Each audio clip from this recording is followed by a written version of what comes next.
आज की एक और जो बड़ी खबर है वो है पंजाब में अरविंद केजरीवाल की जीत, और इससे राष्ट्रीय राजनीति का एक बड़ा नेता केजरीवाल बन गए हैं। आम आदमी पार्टी कांग्रेस के बाद देश की दूसरी ऐसी पार्टी बन गई है जिसने पार्टी के गठन के 10 वर्षों के अंदर ही 2 राज्यों में अपनी सरकार बना ली है, और यह कारनामा बीजेपी भी अपनी स्थापना के 10 वर्षों में नहीं कर पाई थी। इसलिए पंजाब की जीत से यह स्पष्ट है कि अब आम आदमी पार्टी एक राष्ट्रीय पार्टी का रूप ले रही है, और अरविंद केजरीवाल का जो बड़ा पुराना सपना था अपने आप को एक नेशनल लीडर बनाने का, वो सपना धीरे धीरे पूरा हो रहा है। इस जीत से केजरीवाल की महत्वाकांक्षाएं अब और बढ़ेंगी, वो यहीं नहीं रुकेंगे, और इन महत्वाकांक्षाओं को लेकर उनका सबसे बड़ा मुकाबला इस समय विपक्ष में पश्चिम बंगाल की मुख्यमंत्री ममता बनर्जी से होगा। आज केजरीवाल ने अपनी अपकमिंग इनिंग को लेकर क्या नए संकेत दिए हैं, नई पारी को लेकर, आप पहले ये सुनिए। पंजाब के नतीजे बहुत बड़ा इनकलाब है, बड़ी बड़ी कुर्सियां हिल गई हैं आज पंजाब के अंदर। सुखबीर सिंह बादल हार गए, कैप्टन साहब हार गए, चन्नी साहब हार गए, प्रकाश सिंह बादल साहब हार गए, नवजोत सिंह सिद्धू हार गए, विक्रम सिंह मजीठिया हार गए। पंजाब के लोगों ने कमाल कर दिया दोस्तों, बहुत बड़ा इनकलाब है ये, बहुत बड़ा इनकलाब है। जनता ने अपना नतीजा सुना दिया। जनता कह रही है केजरीवाल आतंकवादी नहीं है, आतंकवादी तुम लोग हो जो देश को लूट रहे हो सारे मिलके। आज समय आ गया है, पहले दिल्ली में इनकलाब हुआ, अब पंजाब में इनकलाब हुआ, अब यह इनकलाब पूरे देश के अंदर फैलेगा। तो केजरीवाल और उनके साथी अब इनकलाब जिंदाबाद का नारा दे रहे हैं और अपने आप को नए युग का भगत सिंह बता रहे हैं।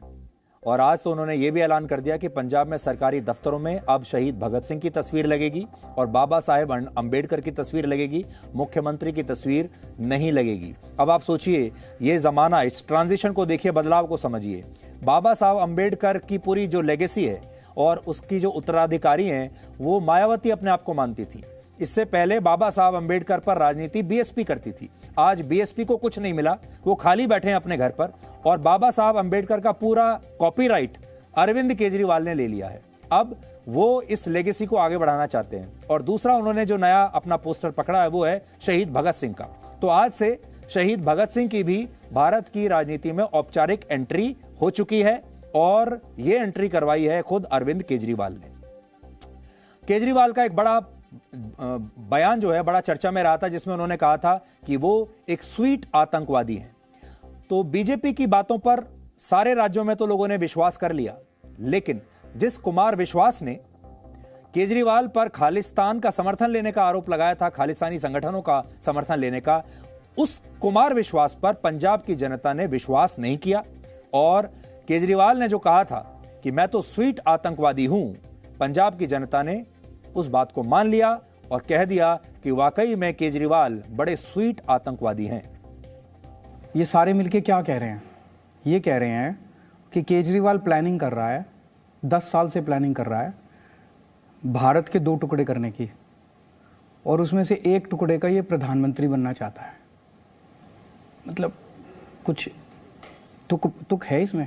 कह रहे हैं 10 साल से चल रहा है, 10 साल में तो कांग्रेस की भी सरकार थी, बीजेपी की भी अब सरकार है 7 साल से, तो ये इन्होंने गिरफ्तार क्यों नहीं किया? ये तो बहुत बड़ा आतंकवादी हो गया मैं तो, है ना, इतना बड़ा आतंकवादी तो शायद आज तक पैदा ही नहीं हुआ होगा कि मैं 2 टुकड़े करने, तो इनको तो अभी तक मुझे गिरफ्तार कर लेना चाहिए था। इनकी एजेंसीज क्या काम कर रही हैं? ये सारी इतनी सारी IB, रॉ, फलाना ढिमका, इतनी एजेंसीज क्या काम कर रही है जी? ना कांग्रेस वालों ने मेरे को गिरफ्तार किया, ना इन्होंने गिरफ्तार किया। और मतलब मुझे तो लगता है कि दुनिया के इतिहास में सबसे स्वीट आतंकवादी होऊंगा मैं, कि स्कूल बनाता है, अस्पताल बनाता है, तीर्थ यात्रा कराता है, महिलाओं को फ्री बस का सफर कराता है। ऐसा तो आतंकवादी दुनिया में पैदा नहीं हुआ। तो केजरीवाल का ये स्वीट आतंकवादी वाला बयान पंजाब के लोगों को बड़ा स्वीट लगा और उन्होंने केजरीवाल को चुन लिया। एक और बड़ी बात आज हुई। इन चुनावों में अरविंद केजरीवाल की पार्टी ने राजनीति के बड़े बड़े महाराजाओं को पंजाब में धराशायी कर दिया। पंजाब के 5 बार मुख्यमंत्री रह चुके प्रकाश सिंह बादल, चुनाव हार गए लंबी सीट से। इस सीट को अकाली दल का गढ़ माना जाता था। कहते थे कि बादल यहां से कभी हार नहीं सकते। उनके पुत्र सुखबीर सिंह बादल भी जलालाबाद से चुनाव हार गए और आज लोग कह रहे हैं कि पंजाब में चुनाव प्रचार के दौरान बादल गरजे तो बहुत लेकिन बरसे नहीं। पंजाब के मुख्यमंत्री चरणजीत सिंह चन्नी भी दोनों सीटों से चुनाव हार गए, यानी कि दलितों ने भी उन्हें वोट नहीं दिया।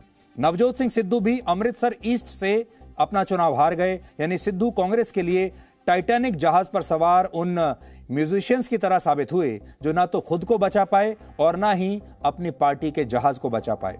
सिद्धू के अलावा विक्रम सिंह मजीठिया, कैप्टन अमरिंदर सिंह, उत्तराखंड के मुख्यमंत्री पुष्कर सिंह धामी और पूर्व मुख्यमंत्री हरीश रावत भी चुनाव हार गए। और ये सारे बड़े बड़े नेता थे जो खुद को राजनीति का महाराजा मानते थे, लेकिन इन सब नेताओं की बुरी तरह से हार हुई है। और एक लाइन में अगर मैं आपको कहूं, पंजाब में लगभग सभी बड़े नेताओं को यह शौक है, वो बड़ी बड़ी एसयूवी गाड़ियों में चलते हैं, लेकिन इन नेताओं को आज स्कूटी चलाने वाले गुमनाम उम्मीदवारों ने हरा दिया। तो वो अपनी स्कूटी से चुनाव प्रचार कर रहे थे और ये बड़े बड़े नेता अपनी बड़ी बड़ी एसयूवीज में 50-50, 100-100 गाड़ियों का काफिला लेकर हजारों कार्यकर्ताओं के साथ, जिंदाबाद के नारों के साथ ये चुनाव प्रचार करते थे। लेकिन जनता ने आज इनकी बड़ी बड़ी एसयूवीज को नकार दिया और स्कूटी वालों को चुन लिया।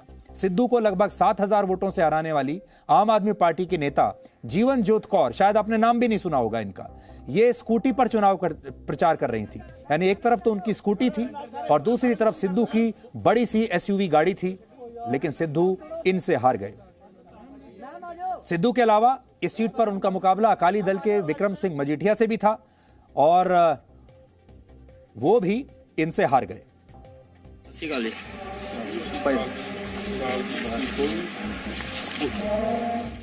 Presenting B News app, available on Google Play and App Store. Download it now.